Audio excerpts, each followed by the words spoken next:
Hello ladies and gentlemen, welcome to my YouTube channel.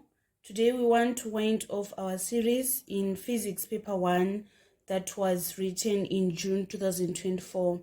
We are going to revise questions from number 31 up to number 40. Number 31 is reading. Rectification is, correct answer is A, which is conversion of AC to DC. So let me explain what is the process of rectification. So when we are saying rectification, it is the process of converting an alternating current into direct current. This is done using a device that is called a rectifier. It allows current to flow in one direction but blocks it in other direction. It is essential process in electrical engineering, enabling the efficient and use of electrical energy in a wide range of applications. Let me explain again. When we are saying rectification, it is a process of converting an alternating current into direct current. This is done using a device that is known as rectifier. It allows current to flow in one direction but blocks it in other direction. It is essential process in electrical engineering, enabling the efficient and safe use of electrical energy in a wide range of applications. Let us proceed to number 32. Number 32, the use of a capacitor on the output of rectified current is 2. Correct answer is C, which is saying decreasing the rippling effect. So the capacitor significantly decreased the rippling effect in a rectified output. Rippling effect refers to alternating current components that remain in an output after rectification, causing voltage to oscillate or ripple around the desired DC level. So by placing a capacitor in parallel with the load capacitor, it can reduce the amplitude of ripple voltage. It filters out unwanted alternating current components and improve overall direct current output quality. Let me explain again. Capacitor significantly decrease the rippling effect in a rectified output. Rippling effect refers to alternating current components that remain in the output after rectification, causing voltage to oscillate or ripple around the desired DC level. So by placing a capacitor in parallel with the load capacitor, it can reduce the amplitude of ripple voltage. It filters out unwanted AC components and improve overall DC output quality. Let us proceed to number 33. Number 33, the best material for making a permanent magnet is, correct answer is iron, which is A. So the best material for making permanent magnet among the options is iron. Iron is ferromagnetic material, meaning that it is capable of being magnetized and attracting other magnets. It is also the most magnetic of the options listed. Iron has a high magnetic permeability, which means that it can conduct magnetic lines force easily, making it an ideal material for permanent magnets. Let me explain again. So the best material for making permanent magnet among options is iron. Iron is ferromagnetic material, meaning that it is capable of being magnetized and attracting other magnets. It is also the most magnetic of the options listed. Iron has high magnetic permeability, which means that it can conduct magnetic lines of force easily, making it an ideal material for permanent magnets. Let us proceed to number 34. Magnetism is not used in telephones. The correct answer is D. Magnetism is not typically used in telephones.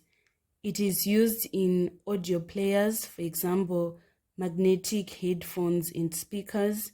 It is used in CD players, for example, magnetic disc motors and magnetic heads for reading CDs. And also it is used in electric guitar, e.g. magnetic pickup. So it is not typically used in telephones. The correct answer is D. Let us proceed to number 35. Which one will not increase the induced EMF in a generator? So the correct answer on number 35 is D, which is saying increasing the separation of poles. So let me explain number 35. Increasing the separation of poles will actually decrease the induced EMF in a generator. Here is the reason why. Let us look at A, which is saying increasing the speed of motion. This one is going to increase induced EMF.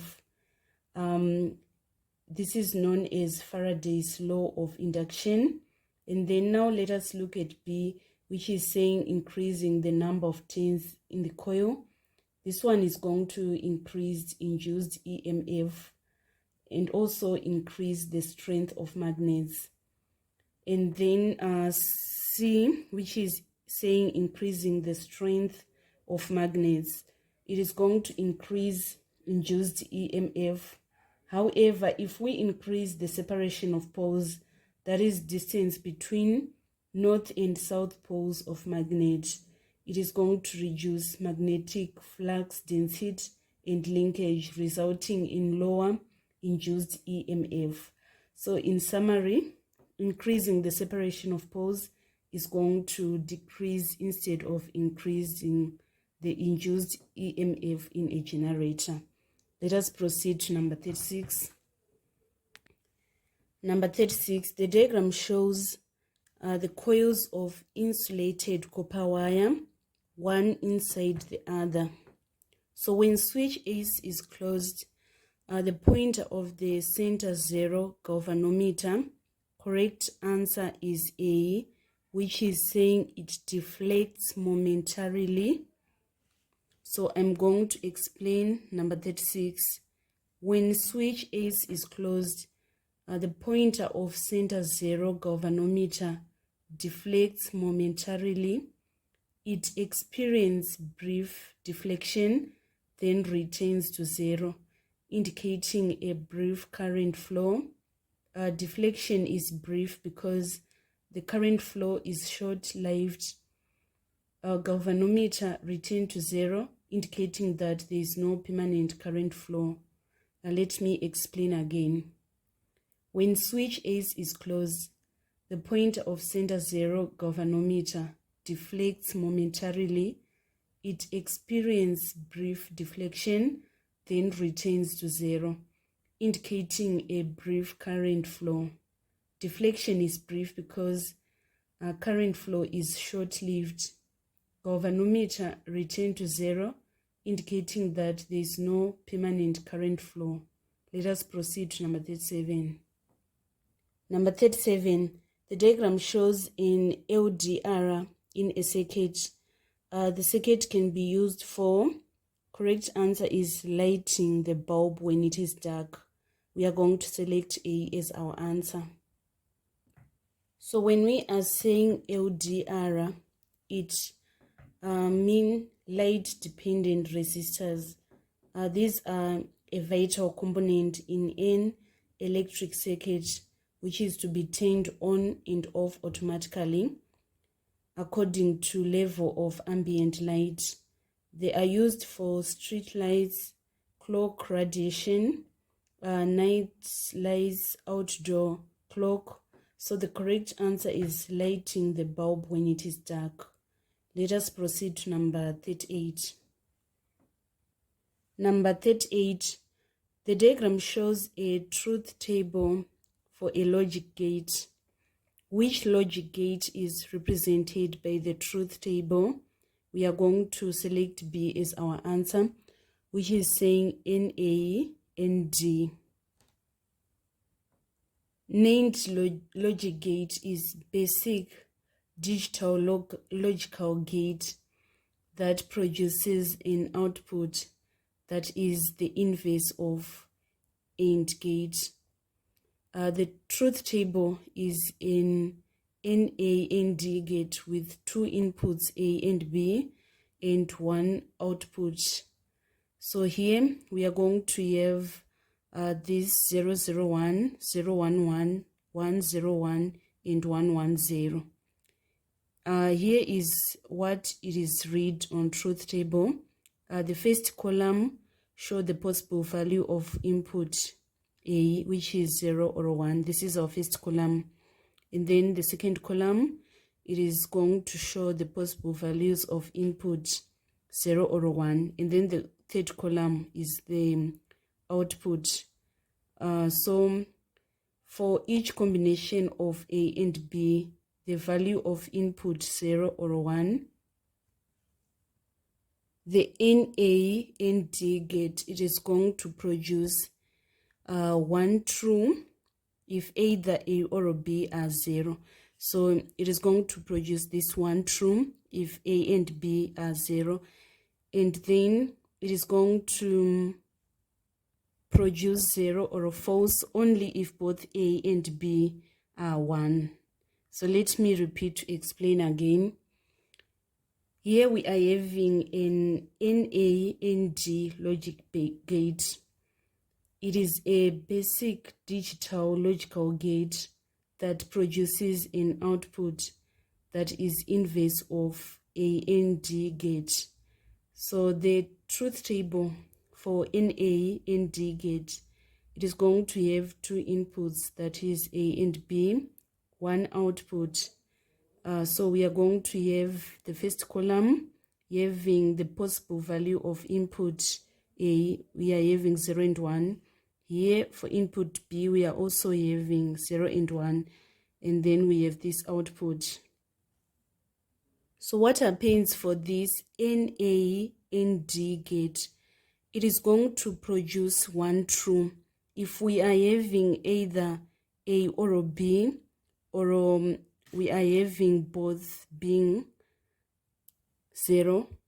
So this is the portion I'm explaining. We are saying that this NA and D, it is going to have this one when we are having either A or B, or we are not having input A and input B, and then it is going to produce false if we are having input for A and input for B. So this is the description of NA and D gate. And then number 39, which one is a balanced decay equation? We are going to select C as our answer. So here we are having atomic number is 88 and mass number is 228. So this is the description of an element that is known as radium. So what happens if it is a beta decay? The radium is going to act as our parent nucleus, this radium, and then the daughter nucleus is going to be this Y. And then we are supposed to have a negative beta electron that is going to be emitted during the decay process. So you should note that this one is actinium. Actinium is going to have atomic number of 89 instead of 88, which is one proton more than radium mass, than radium, right? And then the mass number, it doesn't change, is beta decay doesn't change the overall mass of the nucleus. So the one that is describing it is C. Let me explain again. So this is what happens in beta radiation. This is what happens in beta decay equation. We are having this is our parent nucleus, which is radium-228. So when it decays, we are going to have this is known as actinum, and we are also going to have a beta particle electron that is going to be emitted during the decay process. So that is why we are having 89 protons here, and also we are having this negative electron. So the correct answer on number 39 is C. Let us proceed to number 40, which is the final question. A radioactive sample has a mass of 60 grams and a half-life of 30 minutes. What is the mass remaining after 90 minutes? So what we need to do is that since the half-life is 30 minutes, the mass will decrease by half every 30 minutes. Initial mass, it was 60 grams. So after the first 30 minutes, that is the first half-life, the mass is going to be 30 grams. So after 60 minutes, we are going to have our second half-life. We say 30 divided by 2 in order to get 15 grams. So after 90 minutes, that is the third half-life, we are going to say 15 divided by 2 for us to get 7.5 grams. So it implies that the correct answer on number 40 is 7.5 grams, which is A. So this marks the end of our tutorial from June 2024, Physics Paper 1. Thank you so much, guys, for following me on this channel. Please don't forget to subscribe, like, and share my videos. I love you all. This is Eve signing out.